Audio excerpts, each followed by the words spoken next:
V današnji avtomobilnosti se bomo peljali s 304 km/h na nemški avtocesti z varnim avtomobilom, obutim v ustrezne pnevmatike in s trezno glavo. Bi se lahko varno vozili hitreje kot 130 km/h tudi v Sloveniji? Predstavimo vam še Stingerja, Kio, ki je bolj dinamična od BMW-jeve štirice, na koncu pa poklepetamo z reševalcem in gasilcem. Pozdravljeni v avtomobilnosti. Leta 1972 je bil zgrajen prvi avtocestni odsek v Sloveniji.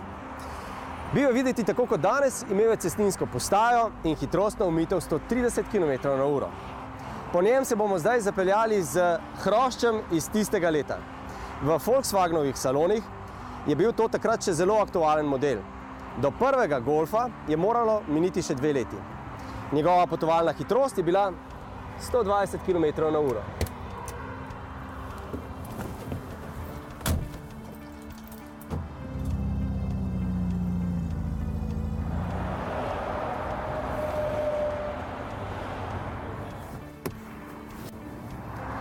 Leta 2017 pa se lahko tudi s takšnim malčkom, kot je novi Polo, po cesti skoraj neopazno, udobno in varno peljete več kot 130 km/h. No, v današnji avtomobilnosti bomo govorili tudi o tem, zakaj smo se ustavili prav pri omejitvi 130 km/h in o tem, kakšen mora biti voznik, avto, cesta in pnevmatike za vožnje, ki nam dovoljujejo iti še hitreje. No, najprej pa pojdimo k cesti.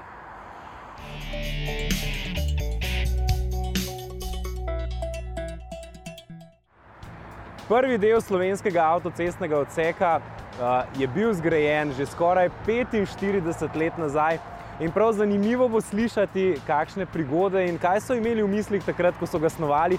Ampak za začetek, kaj vam je od otvoritve tega odseka najbolj ostalo v spominu? Ja, marsikaj, ne. V bistvu je bil to takrat velik dosežek, ne. Bili smo na to zelo ponosni. In še pred otvoritvijo, ne, nas je pa počastil z obiskom Josip Broz Tito, so se pripeljali gor tlele na avtocesti, ko se začne cesta iz Barja dvigovati na koncu viadukta Vert. In tam smo bili postrojeni, mi nadzorniki, pa ne vem še kdo, in kupenih ljudi, in so nas takole ob rob postavili ceste, pa gardisti so bili tako postavljeni in so nas gledali nepremično in nisi smel imeti roke v žepu, bohvar. Nisi smel v žep sešt, bohvar. No in pa se tisti Pullman Mercedes sta velik pripeljal, ne. Pravi, ta najdaljši. Ta najdaljši, so se zadaj vrata odprla in sta preletela ven, skočila 2 taka bela psa, pudeljčka, jaz ne vem kva, pudeljčka, in sta jo obrala dol po cest, ne. O, Madonna, mi smo se začeli rezati, tisti gardisti in 3 oficirji so laufali za njima, ne. In pol je stopila ven Jovanka in pol je stopil naš direktor Blenkoš, ki se je tudi z njim pripeljal, odprli so vrata in je stopil ven maršal. Bil je pa namrgoten, kot 100 hudičev, slabe vole, nekaj tak čemeren, zelo, ne, smo rekli, kva pa mu je. No in ko smo slišali, kaj je bilo, je rekel Blenkoš, ves ponosen, je rekel, evo, je rekel, druže predsedniče, to je naš prvi avtoput v Jugoslaviji. Pa ga on gleda pa prav, a zbog toga ste vi Slovenci toliko galamili. Pa je šel gor pa dol, pa se je odpeljal. Konc, amen. Bil je slabe vole, ker smo hoteli imeti istočasno gradno Vrhunko Postojno, pa še Maribor Celje. Ko ste projektirali ta prvi krak, ste razmišljali o tem, da koliko avtomobilov se bo, ker takrat gostota prometa tudi na regionalkah... 6 000, 7 000. Ampak to je predimenzioniranje, ne? Moraš imeti v mislih, da se bo nekaj zgodilo. Točno to. Da bodo ljudje začeli kupovati avtomobile, dnevno migrirati, da se bo gospodarsko, kot ste že rekli, dvignilo? Ja, saj to je bilo predvideno. Lejte, mi smo takrat projektantske osnove za 4-pasovnico so bile 15 000. 15 000 vozil na dan, PLDP, to je tista meja, ko so rekli, da je pa treba zdaj razmišljati o 4-pasovnicah. Ne, glih avtocesta, lahko bi bila tudi hitra cesta. Ampak mi smo imeli takrat bistveno manj, ne. In ko si se peljal tam Vrhunka Postojna v tistih čajtih, to je bilo, so ptički prepevali, si bil nekaj časa kar sam. 45 let nazaj večina avtomobilov, ko se je peljala kaj 130, že 100 km/h si vedel, da se voziš hitro, ker se je vse treslo, nič nisi slišal. Zdaj gre večina avtomobilov lahko, novih avtomobilov 200 km in še več, ampak avtocesta ostaja enaka, nespremenjena. Krivine so iste, kot so bile takrat in že takrat ste razmišljali o tem, da bomo nekoč vozili hitreje. Ja, glejte, računska hitrost oziroma projektna hitrost je 120. To pomeni, da pri tej računski hitrosti imate take in take elemente. Recimo, ne sme radi horizontalni iti pod 1200 ali ne vem kaj. In to naj bi zagotavljalo maksimalno varno vožnjo pri tej hitrosti. To se pravi, če vi po taki cesti peljete 120, se vam praviloma ne more nič zgoditi. Ne smete čutiti nobene centrifugalne sile na ovinkih, ne smete čutiti nič. To se pravi, to je tista perfektna vožnja. Zdaj pa, jasno pa je, da dovoljuje pa veliko več. Z dobrim avtom dovoljuje 200, tako kot ste rekel, ampak pri 200 je pa že vožnja ni v tistih gabaritih varnosti, kot je pri 120. Tako, ker gre tehnika naprej, pa avtomobili napredujejo, jasno, da se da hitrejš voziti. Ampak tudi danes se projektirajo na 120 avtoceste. Sej vse, kar delamo novega, je še zmeraj vse na 120, računska hitrost.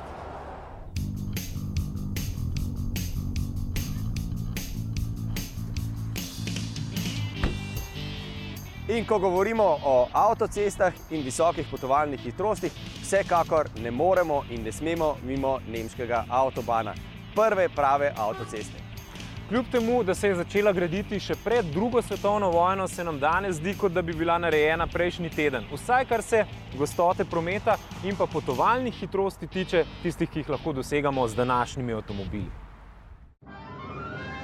Zgodovina avtobana se začne v času Adolfa Hitlerja. Bil je sicer negativec, a je tudi poskrbel za avtocesto, po kateri se vozniki vozimo še danes.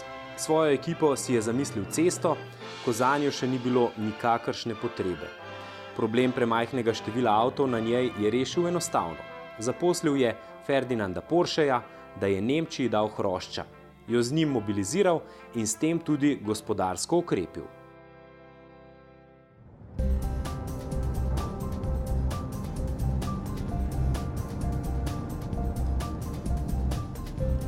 Tehnična brezhibnost avtomobila je vedno zelo pomembna, še posebej, ko govorimo o visokih potovalnih hitrostih. Če gre tukaj, tehnično gledano, kaj narobe z avtomobilom, je reševanje zelo zapleteno.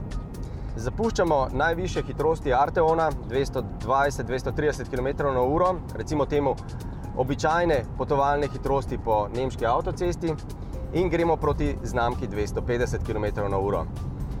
To so hitrosti, v katerih se najboljši športni avtomobili preoblikujejo, obliko spremenijo.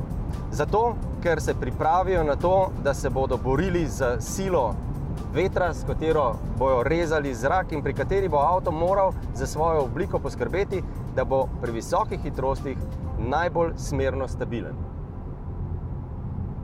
Dr. Rutsch, was soll das Auto haben bei der Geschwindigkeit 200 km/h und dann was oder welche sind die Änderungen, das Auto soll haben beim 300 km/h Geschwindigkeit?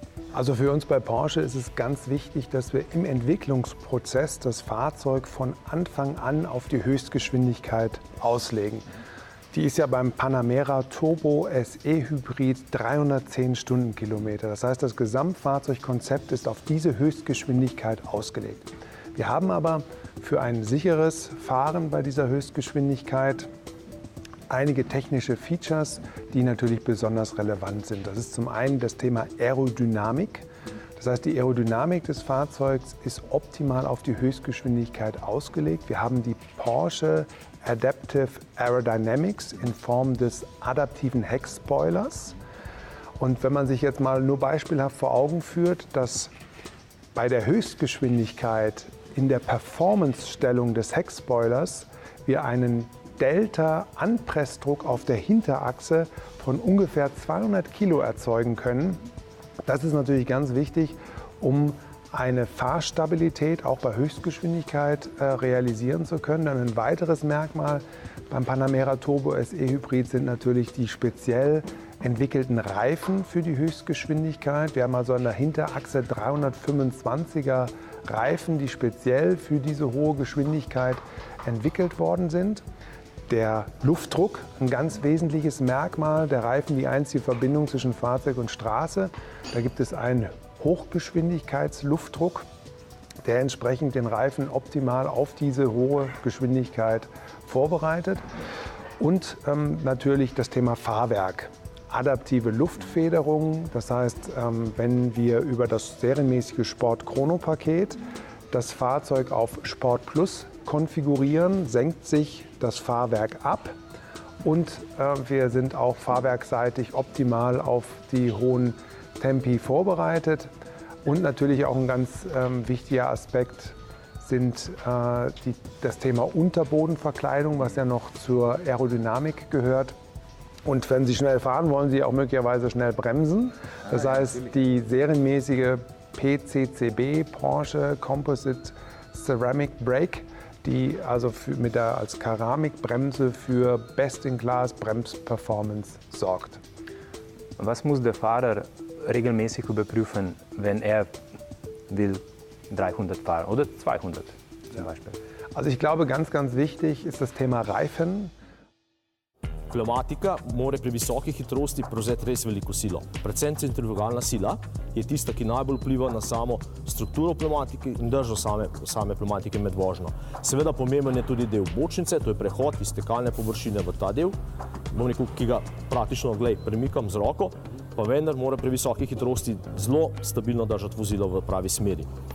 Velikokrat opažam, da je problem, če je pneumatika poškodovala predhodno, do te mere, da so ta platna noter pretrgana, poškodovana. Pri visoki hitrosti pride do problema, ta poškodba seveda se širi in pride tudi do izpusta tlaka in potem do res hudih posledic med samo vožnjo. Za to poškodbo je kriv udarec, če smo recimo zapeljali čez oster rob?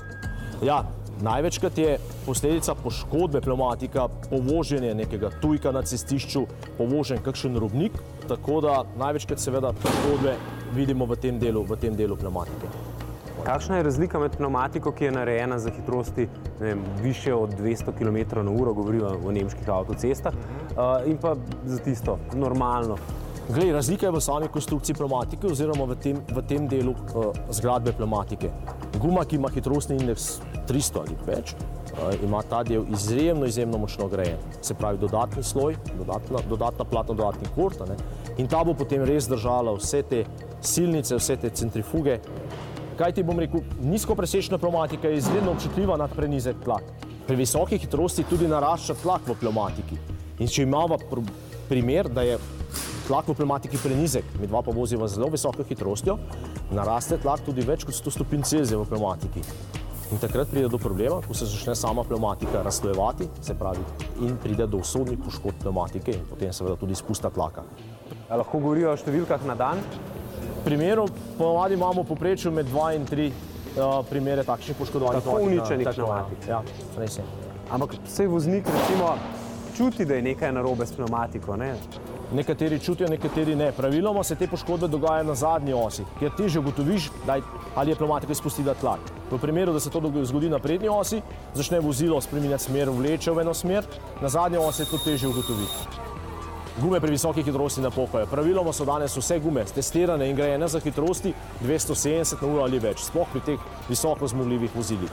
V primeru poškodbe ali same take poškodbe pneumatike, da pneumatiko raznese, je vedno posledica nekega udarca prejšnjega ali povoženega tujka ali izpusta tlaka.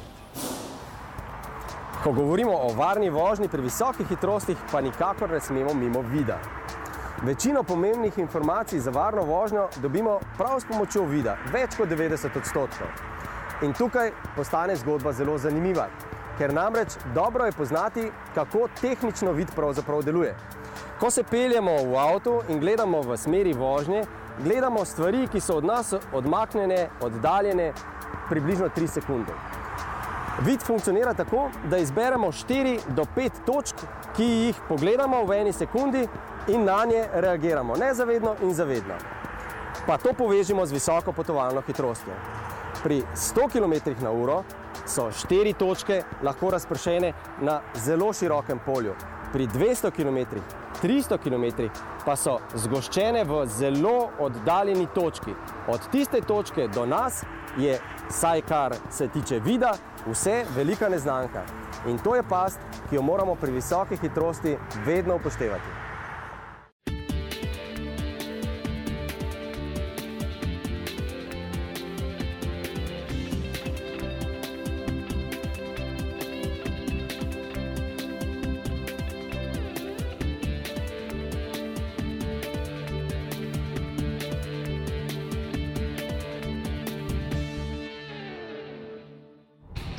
Avto je pravi in pripravljen.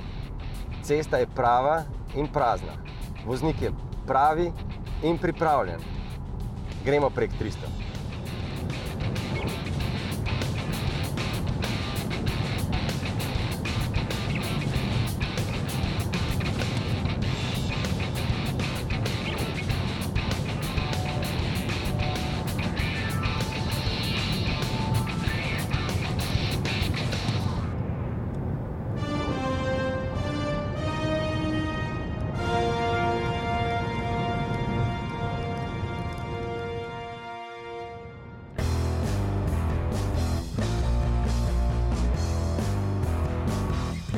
In kot zanimivost, prav nemška avtocesta je dokončno postavila temelje v različnem razumevanju ameriških in evropskih avtomobilov, pri čemer so bili evropski že od nekdaj narejeni bolj po okusu zahtevnejših voznikov.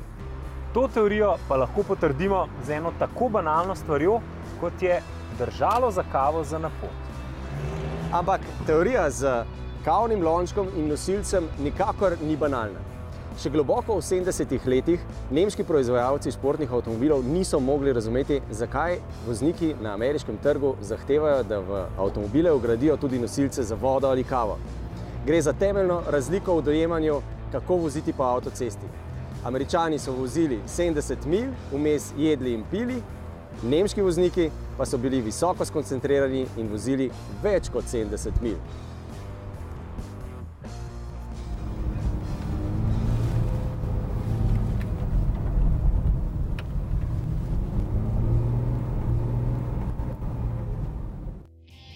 Nadaljevanje oddaje bo prav tako dinamično. Po dirkališču na Malorki se bomo podili s Kia Stinger. Skonstruiral jo je nekdanji BMW-ov glavni inženir, ki je imel seveda za cilj izboljšati svoje prejšnje delo. Spomnimo na nova oziroma stara pravila pri razvrščanju v primeru zastojev na avtocestah in pokomentiramo odmevno vladno uredbo za leto 2030.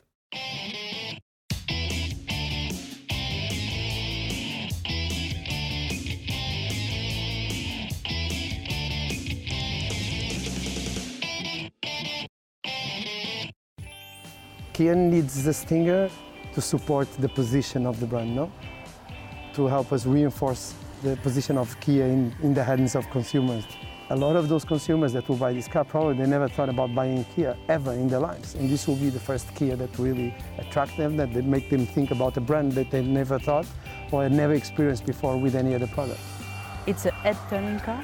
When you drive it, people look at you. It's also a car that you like to drive. So we have, for example, electronic control suspension that measure the damping for each wheels, or drive mode select to the technologies of steering, variable gear ratio. And as I know, as far as driving dynamics, you brought into the team a very special engineer. Exactly. About a few years ago, we brought Albert Biermann to the team. He was really proud to work on this project. First, because we had BMW 4 Series as a benchmark for this car, so it was a great help to reach the level of driving dynamics that we have today. We have ex-engineer from BMW with more than 30 years experience in BMW.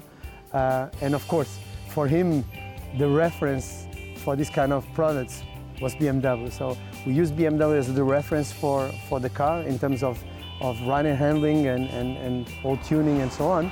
But we don't want to compare ourselves with BMW as a brand, no? But at the end, I think that if you're bringing a car like this to the market, you have to make sure that you bring the best car possible. But is it really a one-off project, or can we expect some more premium Kias? Well, I don't even want to call it a premium Kia, no? The fact is that it's a car positioned in a premium segment, no? But we believe that we have the opportunity, not only with the premium consumers that are buying currently those premium brands, but even because from a pricing perspective, we're going to be more competitive than them.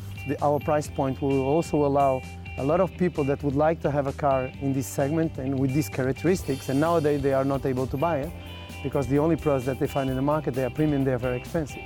Many people aspiring to buy a BMW Grand Coupe or A5, but there is a price ladder that they cannot go over. They don't have the means to buy it, and they tend to buy smaller cars, hot hatch from the C segment with a lot of torque and performance, a lot of equipment, because they cannot afford to go into a D segment coupe. So we believe that from those people, we will be able to get some customers. It's like the kind of, I'm driving a sporty version of a C segment car, but in reality the car that I would like to have is that one, no? But I'm not able to get there. This, your market analysis, did it show that people want these coupe-styled limousines? Yeah, there's a lot of data showing that. Not everyone wants to drive, let's call it a boring sedan, and this also gives an alternative to people that are in the sedan segment to have a more sporty, good-looking alternative. When you drive this car, when you look at this car looks a European car, was designed by a European team and by a European designer, a very famous one, but European designer, was tuned and prepared by a European engineer with a lot of a big European team behind. This is a European product, no? From a company that is not European.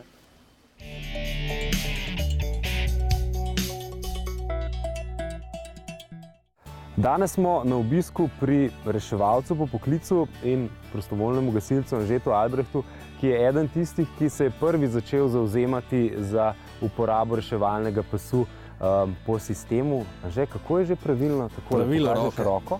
Na levem pasu se umikamo skrajno levo, vsi ostali pasovi pa skrajno desno, kolikor gre pač. Anže, to je prišlo iz osebne izkušnje, ne? Leta 2013 sem se kot prostovoljni gasilec, smo se prebijali na mesto prometne nesreče med Lomom in Uncem. Takrat je prišel do zelo dolgega zastoja, zelo hiter in nikamor se nismo mogli več premakniti. 500 metrov smo se že vozili po koloni, potem se je pa vse ostalo. Ni bilo druge kot izstopiti iz vozila in teči pred gasilskim kamionom, seveda v popolni gasilski opremi, 25-30 stopinj Celzija.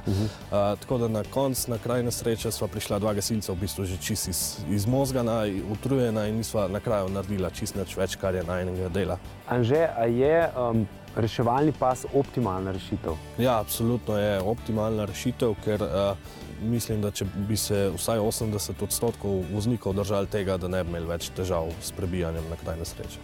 Kot reševalec, kaj pomeni, če 10 minut izgubiš v zastoju? 10 minut je življenje ali pa smrt. Tukaj je 1 minuta, ko nam srce ne bije, potrebujemo reanimacijo. Vsaka izgubljena minuta je 10% manj možnosti za preživetje.